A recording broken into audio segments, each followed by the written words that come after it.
Nama mitra utama suara yang lantang melawan badai hadapi rintang. Satu visi satu tujuan di jalan panjang. Kita takkan jatuh, kita terus terbang. Kita takkan jatuh, kita terus terbang. Dengan saya, Salman Al-Farisi. Kali ini kita akan membahas tentang perencanaan manajemen mutu ISO 9001 versi 2015. Di dalam sistem manajemen mutu ISO 9001-2015 ini, perencanaan merupakan klausul ke-6, di mana ini memiliki 6.1 pengenalan terhadap resiko dan peluang, 6.2 sasaran mutu dan perencanaan untuk menggapai sasaran mutu tersebut, 6.3 perencanaan atas perubahan manajemen mutu tadi. Nah, sekarang kita lihat ya, kita bedah satu persatu. Apa sih gitu ya 3 item yang tadi kita sebutkan? Yuk kita coba bedah. 6.1 Tindakan untuk mengatasi resiko dan peluang. Bila merencanakan sistem manajemen mutu, organisasi atau perusahaan harus mempertimbangkan isu-isu yang dimaksud dalam klausul 4.1 dan persyaratan sebagaimana yang dimaksud di dalam klausul 4.2 yang sudah kita bahas sebelumnya ya, dan menentukan resiko dan peluang yang perlu ditunjukkan untuk yang pertama, memberikan jaminan bahwa sistem manajemen mutu dapat dicapai dengan hasil yang diinginkan. Lalu yang kedua, meningkatkan pengaruh yang diinginkan. Yang ketiga, mencegah atau mengurangi pengaruh yang tidak diinginkan. Dan yang keempat adalah pencapaian perbaikan.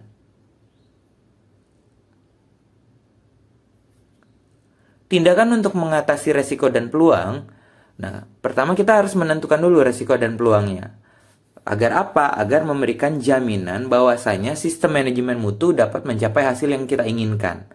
Terus meningkatkan pengaruh yang diinginkan, mencegah atau mengurangi pengaruh yang tidak diinginkan, dan pencapaian perbaikan seperti yang tadi sudah disebutkan.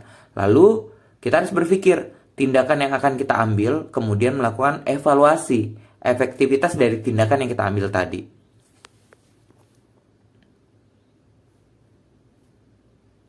Nah, berikut contoh form dari analisis resiko. Nah, saya ambil contoh ini UKM jago dolanan gitu ya.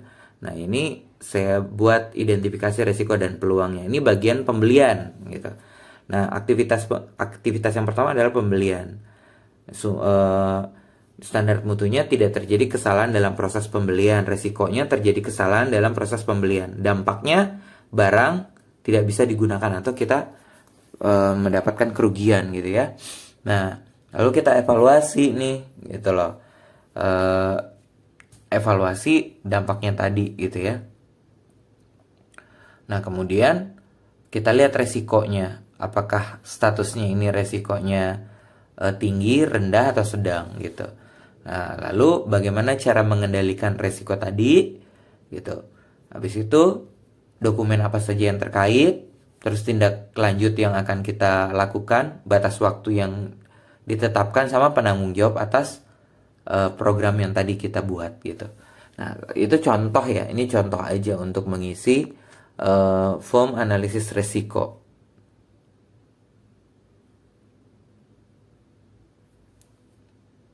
Oke.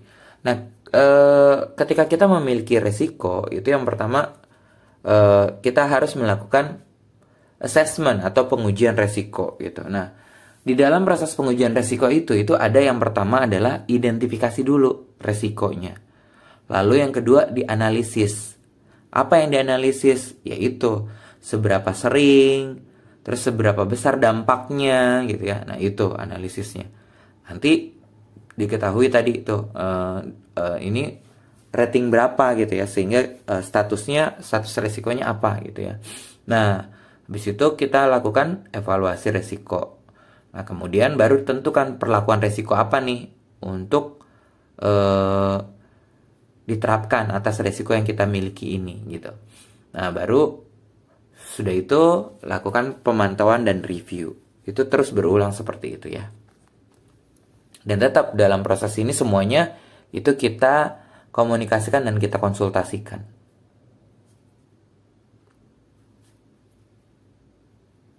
Oke, nah ini kan yang terakhir itu cara kita memperlakukan resiko ya. Nah, ada apa aja sih? Yang pertama, resiko itu kita bisa transfer. Ya. Lalu yang kedua, resiko itu bisa kita hindari. Lalu yang ketiga, resiko itu bisa kita eksploitasi. Yang keempat, resiko itu bisa kita terima. Yang kelima, resiko itu bisa kita kurangi. Dan yang keenam, resiko itu kita bisa acuhkan atau abaikan. Nah, ini resiko itu perlakuannya hanya 6 ini ya. Gitu. Oke, sekarang kita masuk ke 6.2. Sasaran mutu dan perencanaan untuk pencapaiannya. Perusahaan harus menetapkan sasaran mutu pada fungsi, tingkat, dan proses yang diperlukan untuk sistem manajemen mutu. Sasaran mutu itu harus, yang pertama, konsisten dengan kebijakan mutu. Yang kedua, itu dapat diukur. Yang ketiga, memperhitungkan persyaratan yang berlaku. Yang keempat, relevan untuk kesesuaian produk dan layanan untuk peningkatan kepuasan pelanggan sesuai dengan prinsip ISO 9001:2015. Nah, yang kelima itu sasaran mutu harus dipantau. Yang keenam, sasaran mutu itu harus dikomunikasikan. Dan yang terakhir, selalu diperbarui sesuai dengan keperluan. Nah, perusahaan harus memelihara informasi terdokumentasi pada sasaran mutu ini. Gitu ya.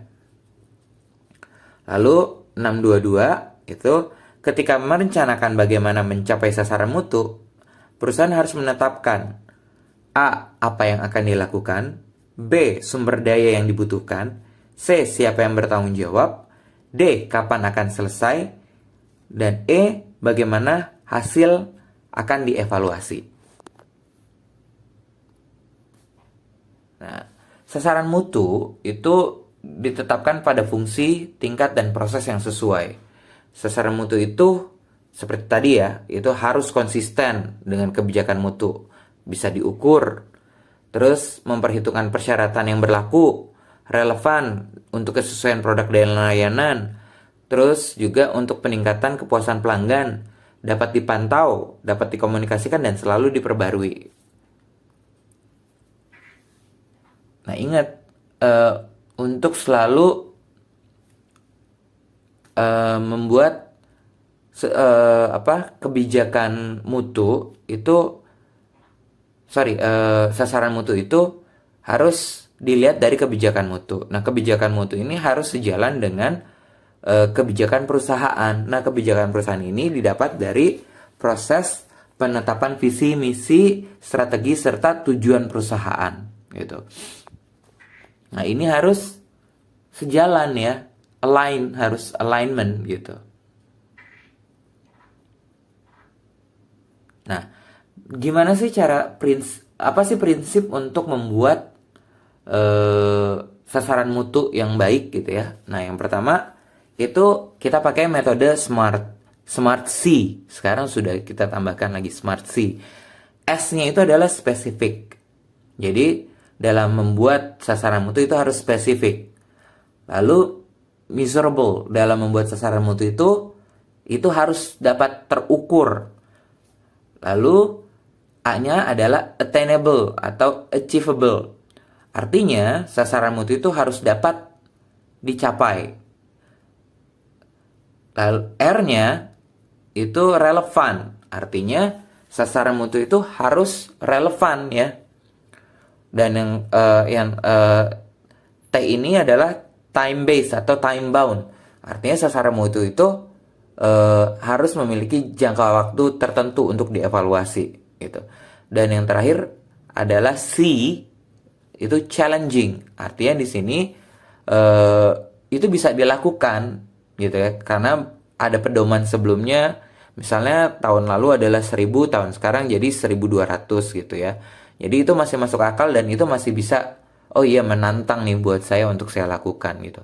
Nah, jadi dengan konsep Smart C itu maka sasaran mutu bisa kita buat seobjektif mungkin. Oke, nah berikut ini adalah contoh sasaran mutu. Bagian marketing contohnya ya. Ini sasaran mutunya adalah meningkatkan nilai penjualan. Targetnya 80 juta. Program pencapaiannya melakukan promosi dengan ikut event dari dinas. Atau membuat website gitu ya. Yang kedua itu langkahnya. Nah, metode pengukurannya nilai penjualan dalam 1 bulan. Nah, periodenya per bulan gitu. Oke. Nah, ini ya model ini salah satu contoh sasaran mutu. Nah, kalau teman-teman ada salah satu pelatihan bagaimana sih membuat sasaran mutu, itu namanya Key Performance Indicator atau Objective Key Result atau OKR ya, kita kenal KPI dan OKR gitu. Nah, ini juga sama, itu bertujuan untuk menentukan sasaran mutu. Seperti tadi saya bilang, sasaran mutu itu harus bisa terdefinisi, terdokumentasi dengan baik, terreview dengan baik, harus spesifik, harus bisa terukur, harus bisa diaplikasikan gitu ya, harus bisa dicapai gitu, achievable, applicable, achievable gitu, sama aja. Terus harus reliable atau realistic gitu, harus track atau time bound. Jadi ada keterbatasan waktu tertentunya, periode waktu tertentunya untuk diukur. Dan yang terakhir adalah challenge gitu. Itu bisa menantang gitu ya. Nah, 63 itu tentang perubahan perencanaan. Ketika perusahaan menentukan kebutuhan perubahan pada sistem manajemen mutu, maka perubahan harus dilakukan secara terencana.